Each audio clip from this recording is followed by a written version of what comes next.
এই জন্য প্রিয় ভাইয়েরা আমার, দেখেন একটা বিষয়, এই দুনিয়া থেকে আমাদের একদিন কি চলে যেতে হবে, ঠিক কিনা? দল মত নির্বিশেষে আমাদের ঠিকানা কিন্তু একটাই, কি? এই দুনিয়া থেকে আমাদের চলে যেতে হবে। অনেকেই বলে এই দুনিয়াতে যা মন চাই তা করি, কবরে যাওয়ার পরে যা মন চায় তা হোক। গ্রামের ভাষায় অনেক খারাপ খারাপ কথা বলে, যেটা আমি বলতে পারছি না। দেখেন, আসল বিষয় হচ্ছে আপনার কবরে যাওয়ার পরেই আপনার দিন শুরু। কথা বলেন ঠিক কিনা?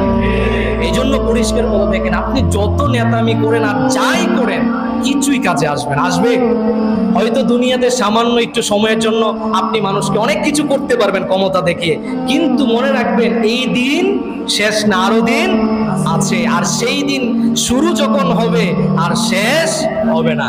এই জন্য প্রিয় ভাইয়ের আমার, গত জুমায়ও বলেছিলাম, ইসলাম আগে, কোরআন আগে, আবার নবী আগে, দল হচ্ছে পরে। দলের দালালি করতে গিয়ে দলকে